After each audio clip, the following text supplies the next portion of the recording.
Il n'a pas perdu. Moi j'ai troisième, on cherche le corps.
C'est pas grave.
Procéder au départ de la cérémonie.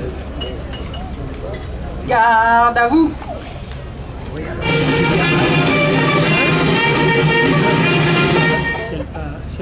Mesdames, Messieurs, nous sommes réunis ce jour pour commémorer le 81e anniversaire de la libération de notre ville.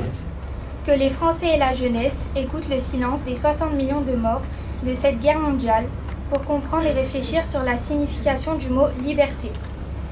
Bien au-delà de nos morcénois et de la joie du retour de la République, cet anniversaire commémoratif du 26 août est le triste souvenir de l'apothéose proche de cette guerre d'anéantissement.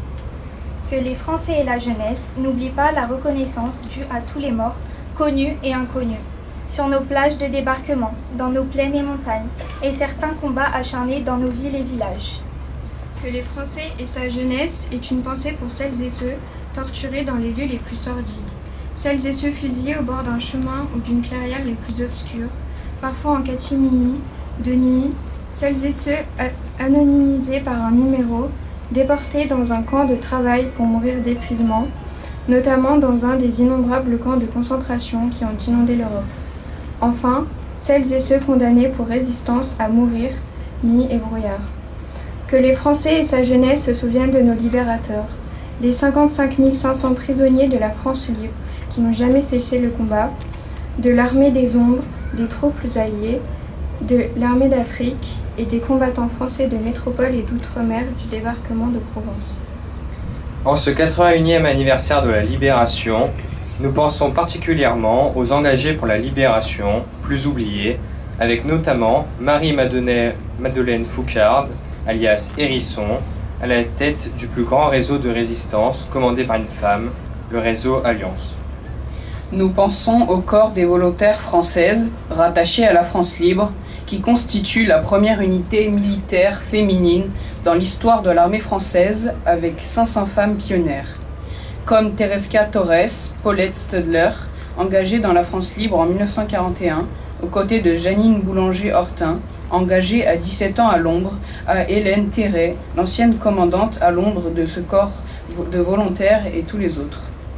Que les Français et la jeunesse se rappellent que cet anniversaire commémore en toute humilité la fin de la domination de l'occupant nazi et ses avidités, dont les collaborateurs du régime de révolution nationale de Pétain, qui ont pillé, divisé, affamé, racialisé et ont commis les crimes génocidaires du XXe siècle.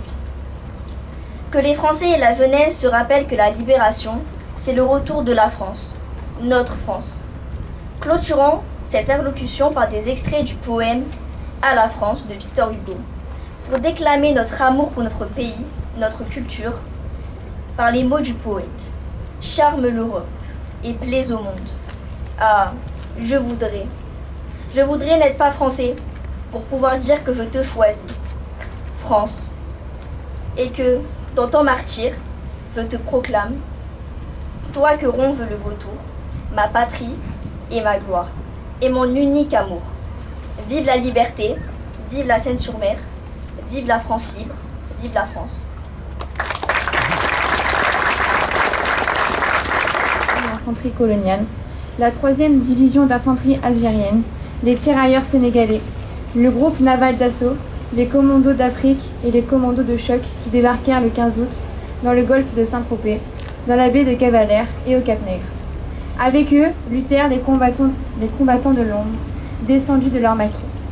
Le général de Lattre de Tassigny, commandant de cette armée française. En avance sur son ordre de marche, il libérera Marseille et Toulon en moins de 2 semaines. Pour cela, il nous faut saluer et rendre hommage à tous ces hommes venus d'ailleurs pour sauver la France et les Français de l'oppresseur nazi. Le territoire de la Seine est libéré le 26 août et participe à la stratégie d'encerclement de Toulon pour ce qu'on a appelé la bataille de Toulon. Commencée le 19, elle est achevée le 27 août. Pendant le débarquement, la situation de la population sénoise est préoccupante. Sur les 26 000 résidents habituels, il reste que 9 000 habitants. La population manque de tout, et surtout de pain. À la fin, s'ajoute la peur.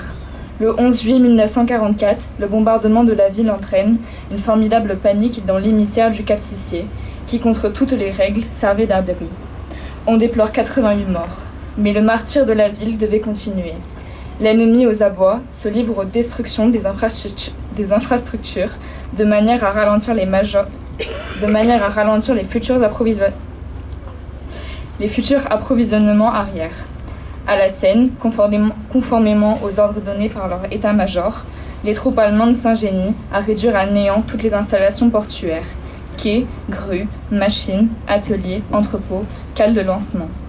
Le 17 août, ce que les bombardements des Alliés n'avaient pu le faire, ils allaient le réaliser en quelques heures. Les explosions de mines puissantes ruinèrent la construction navale pour longtemps. Seul, le pont basculant est miraculeusement épargné. À la Seine-sur-Mer, la cérémonie de la libération de la Seine ont souvent été associées et ont toujours été l'occasion de commémorer le patriotisme des 3 policiers qui furent fusillés par les Allemands le 21 août 1944. Et ce, parce qu'ils avaient hissé le drapeau français sur le fronton de leur commissariat. Ces hommes sont les héros de la libération de la Seine.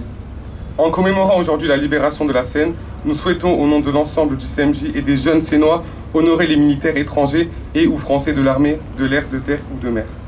Et leur rendre hommage pour leur admirable sens de l'abnégation, eux qui n'ont pas hésité à mettre leur vie en danger pour la France et leurs compatriotes. Avec un profond sentiment de fraternité, nous remercions les soldats qui libèrent la Seine-sur-Mer il y a 80 ans, enfin. Nous devons avoir une pensée émue pour tous ceux qui périrent pendant cette période. Leur sacrifice n'a pas été vain, puisqu'il nous permet d'être libres aujourd'hui. Vive la liberté, vive la Seine libérée.